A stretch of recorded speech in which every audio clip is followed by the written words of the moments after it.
సుమతీ శతకం అని ఈ మారణ గారు మార్కండేయ పురాణం రాసిన 50 ఏళ్ల తర్వాత సుమతీ శతకం రాశాడు బద్దెన. సరిగ్గా ఇంటికి మధ్యలో 50 ఏళ్ళు తేడా. మార్కండేయ పురాణం కరెక్ట్గా 50 ఏళ్ల తర్వాత సుమతీ శతకం. ఆ సుమతీ శతకంలో పద్యాలు ఈ మార్కండేయ పురాణంలో మారణ గారు రాసిన వాటిలో కొన్ని పద్యాలకి యథాతథంగా తిప్పి రాశాడంతే. అందులో ఏమంటాడనమాట, ఎచ్చట శ్రోత్రియుడును మదాలస అని ఒక ఆవిడ ఉన్నది. ఈ మదాలస తన కొడుకు అలర్కుడితోటి ఎక్కడుండాలి ఎక్కడ ఉండకూడదో చెప్పింది. చెబితే ఏముంది, ఎచ్చట శ్రోత్రియుడును ధనమిచ్చునతడు పారునట్టి ఏరును వెజ్జున్ మచ్చికయును లేకుండును అచ్చట వసియింపవలవదభినుత చరిత.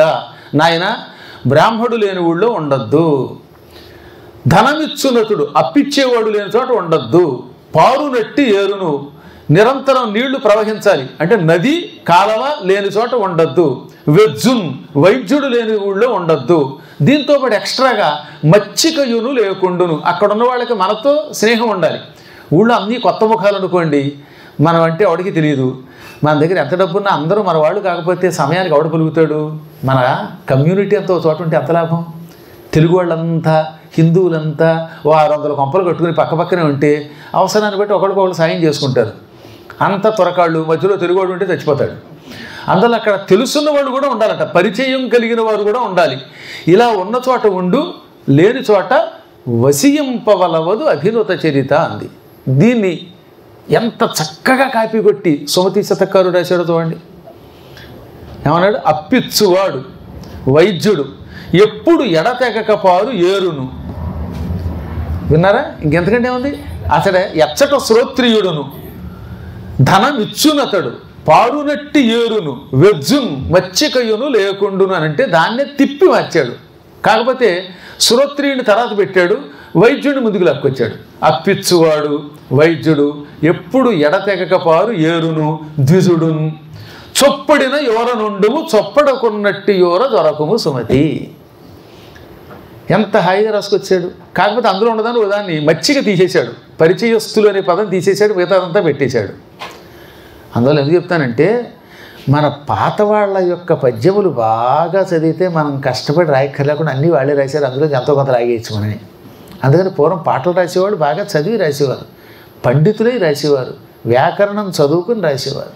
ఇదంతా ఎందుకు చెప్తానంటే అంత గొప్ప మార్కండేయ పురాణములో ఈ సారోచిషుడి చరిత్ర 2వ మనువు చరిత్ర ఉంటుంది. అందులో ఉన్న పదం ఏమిటనమాట, వర్ణాతరంగిణీధర వికస్వర నూత్న కమల కషాయ గంధము వహించి ప్రత్యూష పవనాంకురములుపై గొనువేళ వామనస్తుతి పరత్వమున లేచి అన్నారు. సరిగ్గా తెల్లవారుధామని లేచేవాడు ఆయన. పూర్వం తెల్లవారుధామనని లేచేవారులేండి. ఇప్పుడు కలియుగంలో పెందరాళ్ళే 10ంటికి లేచిపోతారు. అందులో శనివారం వచ్చిందంటేనా ఇంకేమైనా ఉందా, అబ్బా 12 అయిపోయిందా, ఇవాళ పెందరాళ్ళే లేచాం, అయ్యో 12ంటికి వెళ్ళి గురువుగారి పురాణం ఉందాం అనుకున్నామే అని అప్పుడు కలుగుతున్నట్టు బాధ. అదృష్టం కనీసం 12ంటికైనా వచ్చారు, పొద్దుటి సెక్షన్ పోయినా. అలా కాకుండా ఆ రోజుల్లో తెల్లవారుధామన బ్రాహ్మీ ముహూర్తంలో లేచేవారు. లేచినప్పుడు వామనస్తుతి పరత్వమున లేచి వామన వామన వామన అంటూ వామనుండి తలుచుకుని లేచేవాడు. అలా లేచాక చేతులు చూసుకోవాలి. చేతుల చివరిలో ఏముంటుంది, కరాగ్రే వసతే లక్ష్మీ, చేతుల చివరి భాగంలో లక్ష్మీదేవి ఉంటుంది. కరమధ్యే సరస్వతి, కరము యొక్క మధ్యలో సరస్వతి ఉంటుంది. కరమూలే స్థిత గౌరీ, ఇది అసలు ఒరిజినల్ శ్లోకం. ఈ కరము యొక్క మూల ప్రారంభ స్థానంలో గౌరీదేవి ఉంటుంది. అంటే మన చేతుల్లో 3 అమ్మలు ఉన్నారు, లక్ష్మి, సరస్వతి, పార్వతి. అందువల్ల ఇలా ఒక్కసారి ఇలా అనుకుని చేతులు అమ్మల్లారా మా చేతుల్లోకి రండి అనే చేతులు చూసుకుంటే లేవగానే 3 అమ్మవార్లని చూసినటువంటి పుణ్యం వస్తుంది. అంతేగాని లేవగానే దిక్కుమాల పాచిముఖం, పుసుగులి ముఖం, దిక్కుమాల చుట్టూ అద్దంలో చూసుకుంటే ఆ పూటన్నీ కష్టాలే. ఇవాళ లేవగానే పొద్దునే ఎవడ మొహం చూశానో బయటికి వెళ్తే అన్ని కష్టాలే అంటే నీ మొహం నువ్వే చూసుకున్నావు పాచిముఖం. అలా కాకుండా చేతులు చూసుకో.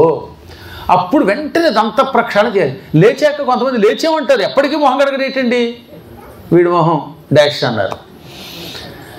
ఎప్పుడు కూడా లేచిన తర్వాత ఆలస్యం లేకుండా ఆ పాచి నోటితో సూర్యుని చూడకూడదని, పెద్దలతో మాట్లాడకూడదని, అనవసర ప్రసంగం చేయకూడదని నియమం. అందులో టక ముఖ ప్రక్షాళనం చేయాలి. మరీ బాత్రూము ఇల్లంతటికి ఒకటే బాత్రూము 30 మందిని ఇంట్లో పెట్టుకుంటే అది వేరే విషయం, ఒకరి తర్వాత వాళ్ళు కడుగుతారు. కానీ సహజంగా లేవగానే ఆలస్యం చేయకుండా ఏం చేయాలి? ముఖం కడగాలి. ఈ అమెరికా వచ్చిన తర్వాత ఒక పెద్ద సమస్య మాకు. ఆ బాత్రూమ్కి లోపలేమో తలుపులు తాళాలు ఉండవు. ఏ గదిలో పడుకున్నా వీడు కర్మగాలి పడుకున్నప్పుడు వాడు వచ్చి తలుపులు తీసేస్తుంటారు అప్పుడప్పుడు. వీడు ఎలా ఉంటాడో తెలియదు. ఇక్కడైతే ఒక తమాషా, స్నానం చేయడానికి తొట్టి, దానికేమో తొట్టికి అడ్డంగా గ్లాసు, బయటేమో తలుపు లేదు, అన్నీ కనపడుతూ ఉంటాయి. ముగ్గురు అదే రూములో ఉండడం, ఆ లోపలైనా గిజగిజలాడి చచ్చిపోతూ మీరు బయట పడి ఉంటుంటారు కాసేపు అనడం, ఆ బయట కాపలాగా ఒక ఆయన పెట్టడం. కానీ సహజంగా ఏదో రండి, ఏదైతే మొహం కడుక్కోవడానికి ఇబ్బంది లేదు కదా, ఇంకేదైనా కడుక్కోవాలంటే కొన్ని ఇబ్బందులు ఉంటాయి. కానీ లేవగానే ముందు ముఖ ప్రక్షాళనం చేయవలసిందే. కాలకృత్యాలు తీర్చుకుని ఆలస్యం లేకుండా స్నానం చెయ్యాలి. అప్పుడు స్నానానంతరం ఆచమనం చేయకుండా ఏం చేసినా శరీర శుద్ధి అవదట. మరీ నిష్కామ కర్మయోగము కలిగి జపం చేస్తే తప్ప కోరికలు అంతో ఎంతో ఉన్నంతకాలం ఏదో కోరిక లేకుండా ఎందుకుంటాం మనం. ఆచమనము చెయ్యందే ముఖశుద్ధి కాదన్నారు. కఠోరంగా చెప్పిన మాట నేను చెప్పడం కాదు, ఇది అమ్మవారు చెప్పిన మాట. ఆచమనం వల్ల మంత్రము నీరు లోపల కడతాయి. ఓం కేశవాయ స్వాహ అని కొంతమంది వారి వారి సంప్రదాయాలను బట్టి వేదోక్త మంత్రాలు ఉంటాయి. త్రిరాచామహి అని వేదమంత్రంతో కూడా ఆచమనం చేస్తారు. ఓం ఓం ఓం అని సన్యాసులు కేవలం ఓంకారపూర్వకంగా నీరు తీసుకుంటారు. ఈ ఓంకారం వల్ల నీరు సాక్షాత్తు వైకుంఠ గంగాజలం అయిపోతుంది. ఆ జలం నాలిక దాటి లోపలికి వెళ్ళడంతో అప్పటిదాకా అపవిత్రమైన ఆలోచనలతోటి ఉన్నటువంటి శరీరము, నిన్నటిదాకా పాపిష్టి పనులు చేసిన శరీరము అత్యంత పవిత్రం అయిపోతుంది. అందుకని ఆచమనం చేయాలి. ఆచమనం తర్వాత సంకల్పం వల్ల ఏమవుతుంది? శరీరంలో కైలాసము, వైకుంఠము, బ్రహ్మలోకం అనే త్రిపురములు చేరతాయి.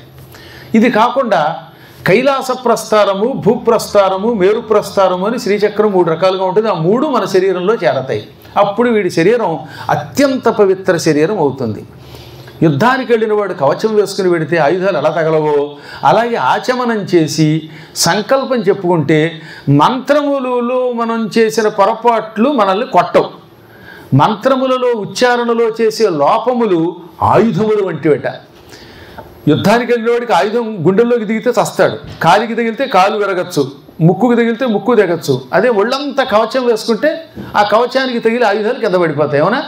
అలాగే ఆచమనము, సంకల్పము కవచం అవుతుంది. ఈ కవచం శరీరాన్ని కాపాడుతుంది. అప్పుడు వీడు ఉచ్చారణలో ఏ అని లేకుండా కయ్యే అన్న ఆ బెడిసి కొట్టడం వల్ల వచ్చే దెబ్బ తగలదనమాట. అంటే వీడి శరీరం పాడవదు, సంకల్పం నాశనం కాదు. అందుకని ఆచమనం చేయాలి. సంకల్పం అందుకు చెప్పుకోవాలి.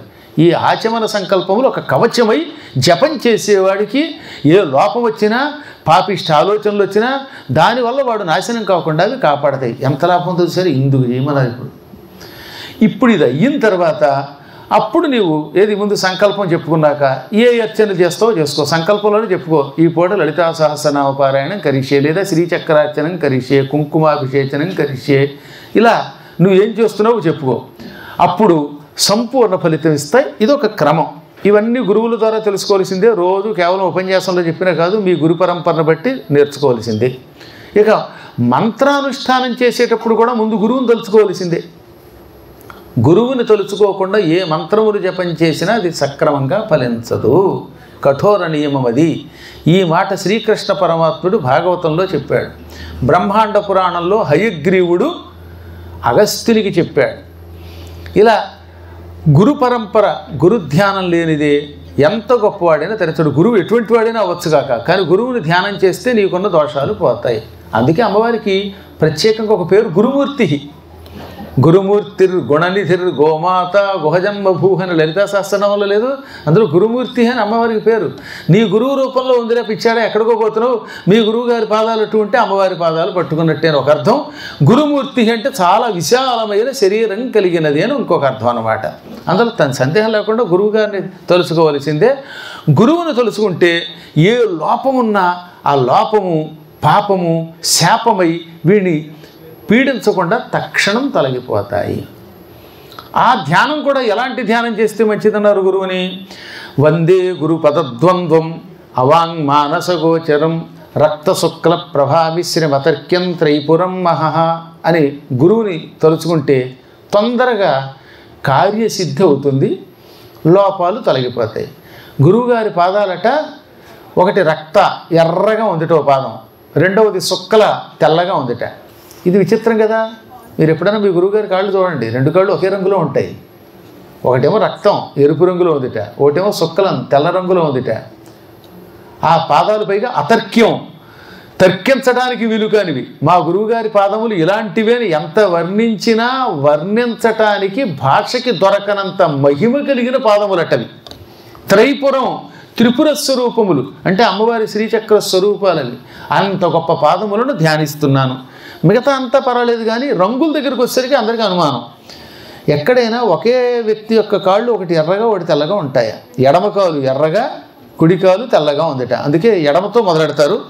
రక్త శుక్ల ప్రభ మిశ్రం, ఎరుపు తెలుపు కాంతులతో కూడినది అని. అంటే దీన్ని బట్టి ఏం తెలుస్తోంది? మీ గురువుగారి రూపంలో పార్వతీ పరమేశ్వరులే ఉన్నారని అర్థం. శివుడు అర్ధనారీశ్వరుడు. కుడివైపంతా శివుడు ఉంటాడు, ఎడమవైపు సగంలో ఎవరుంటారు? పార్వతి. పార్వతీదేవి అరికాలు ఎర్రగా ఉంటుంది, తామర పువ్వుల.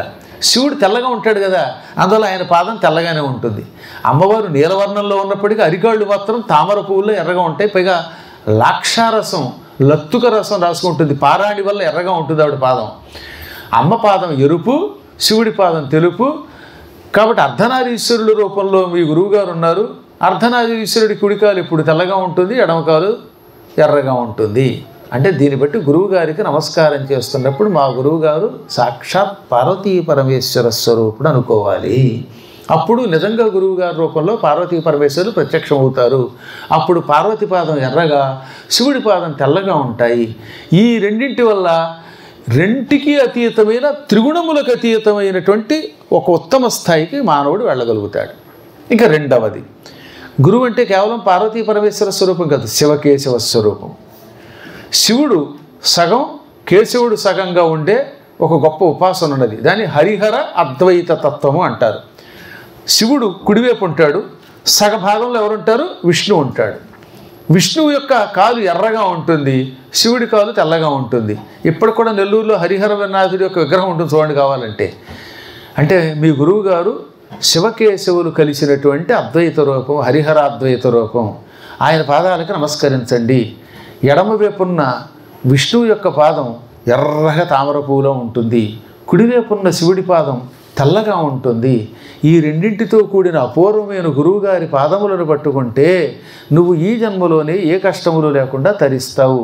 అందుకని ప్రత్యేకంగా శ్రీచక్రార్చనలో ఈ సంపుటీకరణే పెడతారు. శ్రీచక్రార్చన చాలా అద్భుతమైనది కదా, అందులో సంపుటీకరణ ఉంటుంది. త్రిపుర తాపిని ఉపనిషత్తు, దేవ్య ఉపనిషత్తు, దేవి అథర్వశీర్షం అన్న ఉపనిషత్తు అన్న అదే, గురు స్తోత్రము, త్రిశతి, ఇవన్నీ కలిపి సంపుటీకరణతో షోడశోపచారాలు చేసే ఒక అపూర్వమైన విధానం ఉన్నది. ఏం అద్భుతమైందండి. అందులో వరసగా అమ్మవారి యొక్క దేవి అథర్వశీర్షము, త్రిపుర తాపిని ఉపనిషత్తు, ఈ గురుస్తుతి, త్రిశతి ఇవన్నీ కలుపుతారు. అప్పుడు ఏమవుతుందన్నమాట, ఆ సంపుటీకరణ ద్వారా అన్ని మంత్రములలో ఉన్నటువంటి దివ్యశక్తులు ఆ ఉపాసనలోకి వచ్చేసి. అందున దేవి అథర్వణ శిరస్సు అంటే సాక్షాత్తు వేదస్వరూపం. అది ఆవిడే అష్టాదశ వసువులు, ఏకాదశి రుద్రులు, ఆవిడే కరుణాస్వరూపిణి. ఆమెను మించిన దేవత లేదనే విషయం మనకు తెలుస్తుంది. కాశిత్వం మహాదేవి అని అడిగారు దేవతలు. నీవెవరు అని అడిగితే నేనే సమస్తము అని ఆవిడ చెబుతూ ఉంటుందన్నమాట. ఇన్నిటి సంపుటీకరణతో కూడిన ఒక దివ్య శరీరం మీ గురువుగారి రూపంలో ఉన్నది. అప్పుడు మీ గురువుగారు శ్రీచక్ర స్వరూపుడు. ఆయనలో ఉన్నటువంటి దివ్యశక్తి పాదముల ద్వారా బయటకు వస్తుంది. ఆ పాదాలకి నమస్కారం చెయ్యండి, అప్పుడు ఉపాసన ఫలిస్తుంది, లోపాలన్నీ తొలగిపోతాయి. అందువల్ల ఏ ఉపాసన చేసినా గురువుకే నీవు సమర్పించవలసిందే. పూర్వం అగస్త్య మహర్షి గౌహతి వెళ్ళాడు. గౌహతి అంటే గోహతి, కామధేను తన కాలుతో ఒక తన్ను తన్నింది ఆ ప్రాంతానికి ఒకప్పుడు స్వర్గం నుంచి వచ్చి. అందుకని గోహతి, గోవు యొక్క కాలి దెబ్బ తగిలిన స్థలం కనుక గోహతి, అదే గౌహతి. ఆ గౌహతిలో ఒక గొప్ప పర్వతం ఉన్నది, అది హోజో. ఇప్పుడు అస్సామీ భాషలో హోజో అంటారు. హోజో అంటే హార్స్ హెడ్ అని అర్థం. అస్సామీ భాషలో హోజో, అదే సంస్కృతంలో హయగ్రీవ, ఇంగ్లీష్లో హార్స్ హెడ్. అక్కడ హయగ్రీవుడు మహాతపస్సు చేశాడు. హయగ్రీవుడి పర్వతం అదే. హయగ్రీవుడని అవతారం ఎత్తిన విష్ణుమూర్తి ఉన్నాడు, ఇక్కడ కనపడుతున్నాడా? ఈ వెంకటేశ్వరుడి పక్కనే హయగ్రీవుడు ఉంటాడు చూడండి.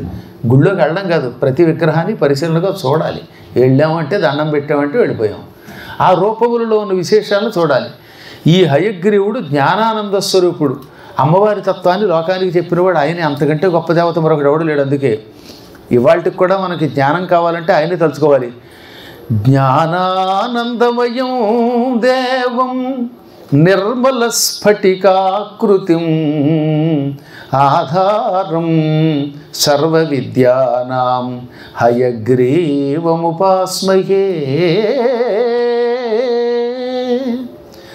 ఆయన జ్ఞానం అనే ఆనంద స్వరూపుడు. జ్ఞానం వల్ల ఆనందం కలుగుతుంది కదా, ఆ ఆనందమే ఒక రూపం ధరిస్తే అది హయగ్రీవుడిది. ఆయన స్వచ్ఛమైన తెల్లని స్ఫటికము వంటి ఆకారం కలిగి ఉంటాడు. ఆ మహాత్ముడు సమస్త విద్యలకి, అందులో ముఖ్యంగా శ్రీ విద్యకి ఆధారకుడు ఆయనే. శ్రీ విద్యా స్వరూపుడు ఆయన. అటువంటి హయగ్రీవుని గురించి ఉపాస్మహే, ధ్యానిస్తున్నాను, ఉపాసిస్తున్నానని అర్థం. ఈ హయగ్రీవుడి దగ్గరికి అగస్త్యుడు లోపాముద్రా సమేతంగా అక్కడికి వెళ్ళాడు. బ్రహ్మపుత్ర అనేది మధ్యలో ఉంటుంది అద్భుతమైనటువంటి ఆ హయగ్రీవుడి గుడి. అక్కడికి వెళ్ళగానే భక్తి శ్రద్ధలతో ఆయనకు నమస్కారం చేశాడు. ఎన్నో కుశల ప్రశ్నలు అయిపోయాక నాకు అమ్మవారి యొక్క ఉత్తమ విద్య కావాలి అన్నాడు ఆయన. దానికి రహస్య విద్య అని పేరు. రహస్యాతి రహస్యత్వాత్, రహస్యం కంటే రహస్యమైనది. అడ్డమైన వాడికి చెబితే దాన్ని వేళాకోళం చేస్తాడు. వేళాకోళం చేస్తే విద్యని వేళాకోళం చేయించిన పాపం నీకు చుట్టుకుంటుంది. అందుకే ఎవడికి పడితే వాడికి చెప్పకుండా భక్తులకే ఇవ్వాలి. నా శఠాయ, శఠునికి ఇవ్వద్దు. మొండి పీనుగులు ఉంటారు కొంతమంది. అమ్మని ఎందుకు పూజించాలి అన్నాడు అనుకోండి, ఆ పీనుక్కి ఇవ్వకూడదట. వాడు శవంతో సమానం గనక. నా భక్తాయ నా అభక్తాయ, అభక్తుడికి అంటే భక్తుడు కాని వాడికి ఇవ్వకూడదు. ఇలా నియమాలు చెప్పారు. అగస్త్యుడు వచ్చి నాకు శ్రీ విద్యను ఇమ్మంటే, అయితే అక్కడ నది ఉంది బ్రహ్మపుత్ర, అందులో స్నానం చేసిరా, స్నానం చేసి వస్తే అప్పుడు శుచిగా వచ్చిన నీకు మంత్రం ఇస్తానన్నాడు. వెంటనే నేను ఏం చేశాడు తెలుసా? కమండలంలో నీళ్లు అగస్త్యుడు తీసి హయగ్రీవుడి కాళ్ళు కడిగి ఆ నీళ్లు ఎత్తిమీద చల్లుకుని ఇదే నాకు స్నానం అన్నాడు. సాధారణంగా స్నానం చేయమంటే అందరూ ఏం చేస్తాం? నదిలోకి పరిగెడతాం. కానీ ఆయన ఏమన్నాడు తెలుసా? గురువు పాదముల కంటే గొప్ప తీర్థం ఎక్కడున్నది? గురు పాదోదకం పావనం అన్నారు శాస్త్రంలో. గురువు పాదాలు హరిహర స్వరూపాలు, గురు పాదాలు పార్వతీ పరమేశ్వరుల పాదాలు, గురు పాదధూళియే గంగాజలం. గురువు గారి కాళ్ళు కడిగి ఆ నీళ్లు నెత్తి మీద చల్లుకోవడము కంటే గొప్ప తీర్థస్నానము లేదు. సమస్తమైన గంగా, యమున, కృష్ణ, చర్మణ్వతి వంటి సకల నదీ నదాలలో స్నానం చేయడం వల్ల వచ్చే ఫలితము కంటే గురువు గారి పాదాలు కడిగి ఆ నీళ్లు నెత్తి మీద జల్లుకోవడం వల్ల వచ్చే పుణ్యం ఎక్కువ అని ఆయన కాళ్ళు కడిగి ఆ నీళ్లు ఎత్తి మీద చల్లుకున్నాడు. దెబ్బతో ఆయనకి మొత్తం విద్య అంతా ఇచ్చేశాడు ఆయన. ఈ ఊహ ఎంతమందికి వస్తుందండి? నాయన స్నానం చేసిరంటే స్నానం చేయడానికి పరిగెడతాడు. ఇప్పుడు రావద్దులే, తర్వాత వద్దు కానీ వెళ్ళాను ఆయన. నువ్వు తర్వాత స్నానం చేద్దు కానీ వెళ్ళాను. వీడెవడో కొత్త హయగ్రీవుడు ఉండవు. కాబట్టి చెప్పొచ్చేది ఏంటంటే, అప్పుడు ఈ కథ వింటున్న సౌనకాదులకు విషయం అర్థమైంది. అబ్బా సోత, ఎంతో పూర్వం నువ్వు పురాణం చెబుతూ స్నానం చేసి శుచిగా రండి మంత్రం ఇస్తానంటే మేము పరిగెత్తుకుంటూ గోమతిలోకి వెళ్ళాం. మాకు ఈ జ్ఞానం లేకపోయింది, అందుకే మేము ఎప్పటికీ సిద్ధి పొందలేకపోతున్నాం.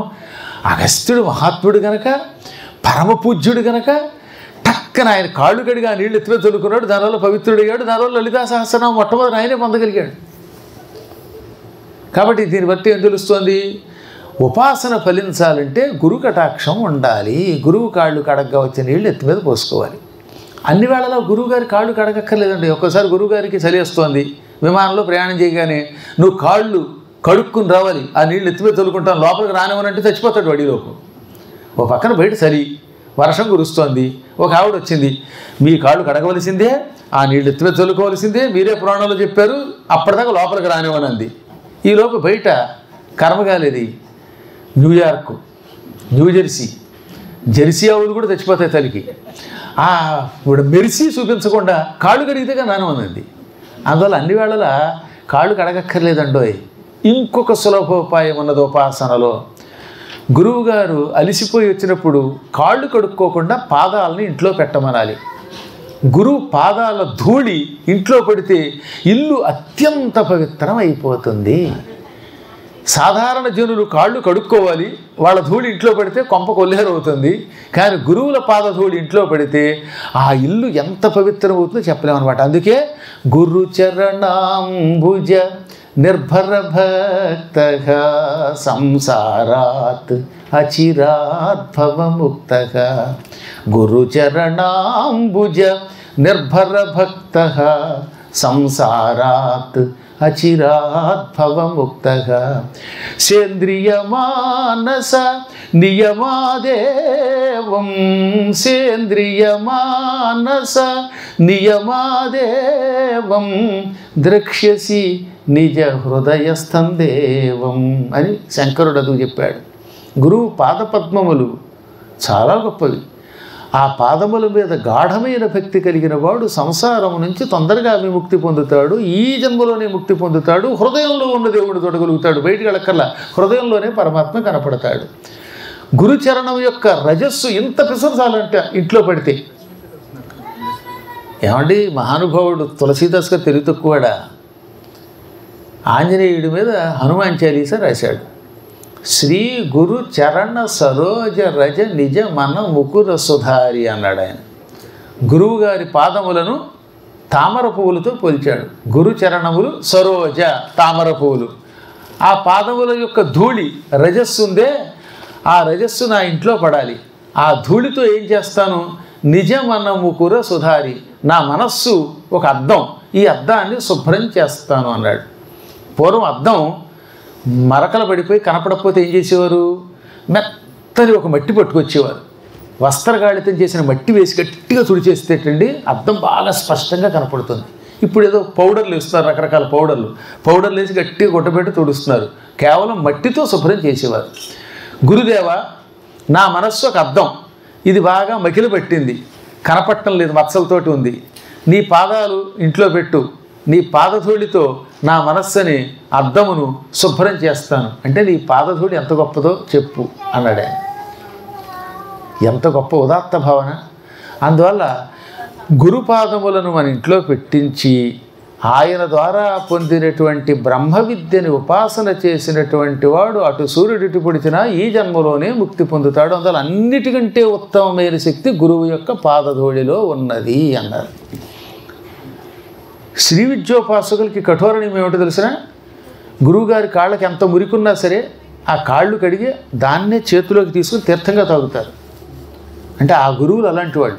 ఇప్పుడు అడ్డమైన వాళ్ళు గురువులు అయిపోయారు. అక్షరం ముక్క రానివాడు అజ్ఞాని గురువు అయిపోయాడు కాబట్టి ఇప్పుడు అలాంటివి తీసి పక్కన పెట్టాం. కానీ పూర్వం శ్రీ విద్యోపాసకులైనటువంటి గురువుల యొక్క ముఖం వర్చస్సుతో వెలిగిపోయేది. వాడు మహాపండితులు అయి ఉండేవారు.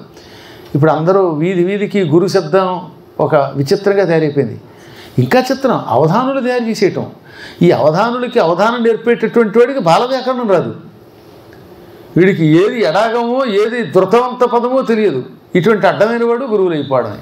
కాబట్టి కలియుగంలో గురు శబ్దం కంపు అయిపోయింది. కానీ హారి టీ కొట్టాడు కూడా హాయి గురువు అండమే, అందరినీ గురువుగారు అండమే. ఏమిటి గురువుగారు చెప్పండి? ఇన్సూరెన్స్ చేయించేటటువంటి పై బాస్ ఒకడు ఉన్నట్టు వాడు కూడా గురువుగారు అండమే. వాడు ఆఫ్టర్ ఆల్ ఒక మేనేజరు, వాడికి ఏమొచ్చు? సంస్కృతం వచ్చా, తెలుగు వచ్చా, వాడు గురువుగారు ఏమిటి అని నేను అన్నది. వ్యాసుడు అన్నాడు. ఈ విధంగా కలియుగంలో అడ్డమైన వాడిని గురువుగారు అనడం వల్ల గురు శబ్దం పాడైంది. కానీ ఉపాసన చేసి చేసి శరీరం అంతా కూడా మంత్రాక్షరములతో నింపుకున్న మహానుభావుల పాదముల ధూళి కూడా గంగాజలము వంటిది. ఆ గురువు విష్ణు స్వరూపుడు, ఆ గురువే అమ్మవారి స్వరూపుడు అన్నారు. ఈ విధానమును స్వీకరించి అప్పుడు ఉపాసన చేస్తే ఇందాక చెప్పినట్టుగా పొద్దున్నే లేవడం, వామనుండి తలుచుకోవటం, స్నానం చేయటం, కాలకృత్యాలు తీర్చుకోవటం, ఆచమనం సంకల్పాదులు చెప్పుకోవటం, గురువుని ధ్యానం చేయటం, అప్పుడు ఈ గురువు మంత్రాన్ని అనుష్ఠానం చేసి ఈ క్రమంలో చేస్తే వాడికి మంత్రసిద్ధి కలుగుతుంది. మంత్రసిద్ధి కలిగినట్టు ఎలా తెలుస్తుంది? కళ్ళు మూసినా కళ్ళు తెరిచినా తన ఉపాస్య దేవత కనపడుతూ ఉంటే వాడికి సిద్ధి కలిగినట్టేట. అమ్మవారిని ఉపాసన చేసేవాడికి కళ్ళు మూసుకున్న అమ్మవారి కళ్ళ ముందు కనపడుతుంది. కళ్ళు తెరిచినా ఎదురుగుండా ఉన్న వాళ్ళలో అమ్మ కనపడుతుంది. ఏ పని చేసినా ముందు వెనక అమ్మ వెడుతున్నట్టుగా అనుభూతి కలుగుతుంది. అలా ఏ దేవతను ఉపాసిస్తే ఆ దేవత ముందు వెనక ముందు కనపడుతూ ఉంటుంది. అందుకని దాన్ని ఏమన్నారనమాట, ఉపాసన సిద్ధి అన్నారు. ఇటువంటి వాడు ఏదంటే అది అయిపోతుంది. నువ్వు బతుకుతావు అంటే బతుకుతాడు, నీకు చదువు వస్తుందంటే వస్తుంది, నువ్వు ఇల్లు కడతావంటే కడతాడు, నీకు అన్ని రకాలుగా శుభం అవుతుందంటే అవుతుంది. కోపం వచ్చి ఎప్పుడైనా శాపం పెడితే అది కూడా అయిపోతుంది. అందులో వాక్సిద్ధి కూడా కలుగుతుంది, వాక్సిద్ధి కలుగుతుంది. ఇది గ్రహించి నిరంతరాయంగా అమ్మని భక్తి శ్రద్ధలతో పూజించండి అని చెబుతూ, మళ్ళీ పాపం ఇంకా ఎన్నో కార్యక్రమాలని అప్పుడే చూస్తూ ఉండగా ఏకాదశి పర్వదినం కూడా పూర్తి కాబోతున్నది. అనేక శుభములు మీకు కలుగుగాక అనుకుని ఈ ఏకాదశి పూట కాస్త గోవింద స్మరణ చేసుకోవాలి కదా. అందువల్ల నేను ఏకాదశి నాడు ఎక్కడున్నా సత్యనారాయణ వ్రతం చేస్తాను. ఇవాళ మా పీఠంలో అక్కడ కాలమానం ప్రకారం ఇప్పుడు రాత్రి అయింది, కానీ ఇవాళ పొద్దున మాకు అక్కడ సత్యనారాయణ వ్రతం పూర్తయింది. ఆ సత్యదేవుణ్ణి తలుచుకొని ప్రసాదం స్వీకరించి వెళ్ళెదరుగాక. కాస్త నేను పాడుతున్నప్పుడు మీరు కూడా పాడండి. నేను ఆపాక అందుకోమని, మీరు రిపీట్ చేయమని, అది భజన. అంతేగా నేను పాడుతూ ఉంటే అలా వెరిమొహం వేసి కూర్చోమని కాదు. మీరు మహానుభావులు అనుకోండి, పండితులు అనుకోండి, కాబట్టి మీకు తెలుస్తుంది ఎలాగో. సత్యదేవుని సుందర రూపుని నిత్యము సేవించండి. సత్యదేవుని సుందర రూపం కాదు, సుందర రూపుని, రూపుని ద్వితీయ విభక్తి. సత్యదేవుని సుందర రూపుని నిత్యము సేవించండి. సత్యదేవుని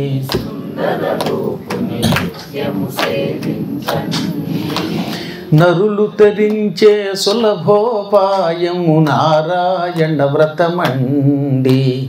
నరులు తరించే సులభోపాయము నారాయణ వ్రతమండి. నారాయణ వ్రతమండి. సత్యదేవుని సుందర రూపుని నిత్యము సేవించండి. నరులు తరించే సులభోపాయము నారాయణ వ్రతమండి. నారాయణ వ్రతమండి. సత్య శోకాలు మాపెడి పాపాల బాపెడి. శోకాల మాపెడి పాపాల బాపెడి. లోకాన భోగాలు వసగేది ఏది నారాయణ వ్రతమే. సత్యనారాయణ వ్రతమే.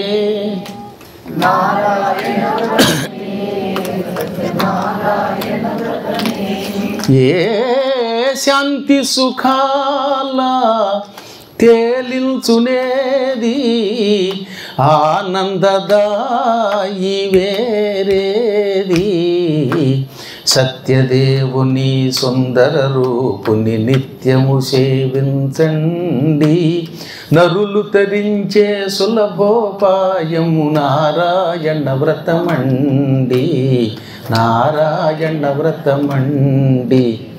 నారాయణ వ్రతమండి. ఏ ఏ ఏ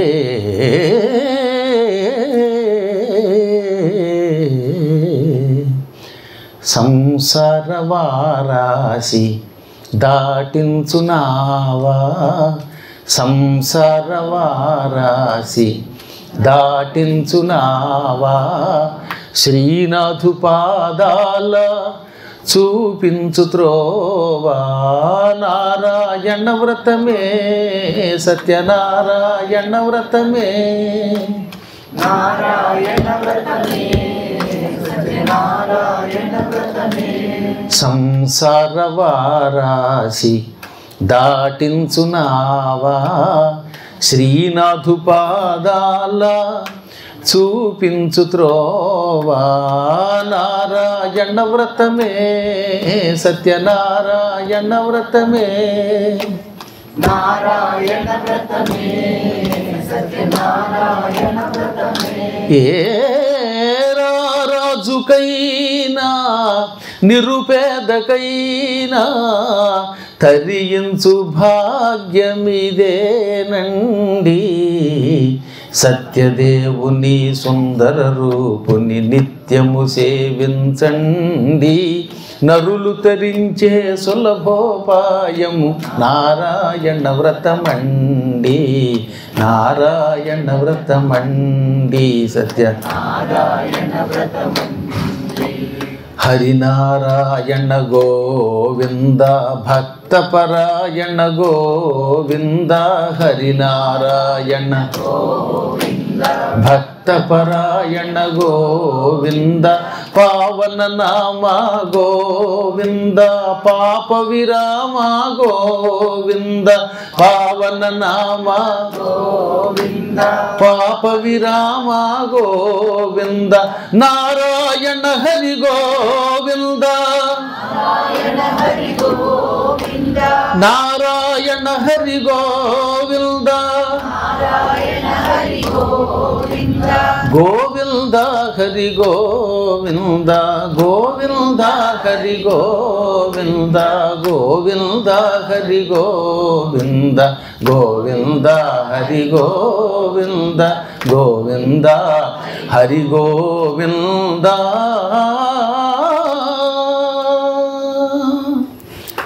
మరొక్కసారి మనం చంద్రశేఖర్ శర్మ గారికి ఎంతో కృతజ్ఞత చెప్పుకోవాలి. ఇలాంటి పవిత్ర కార్యక్రమాన్ని అందించిన పుణ్యాత్ములు. ఈ దేవస్థానం అపూర్వ రీతిలో మంచి అపూర్వ ఆలయంగా తయారవ్వాలని, అమ్మ అనుగ్రహం అందరి మీద ప్రసరించాలని మంగళాశాసనం చేస్తున్నాం. హరి ఓం తత్సత్.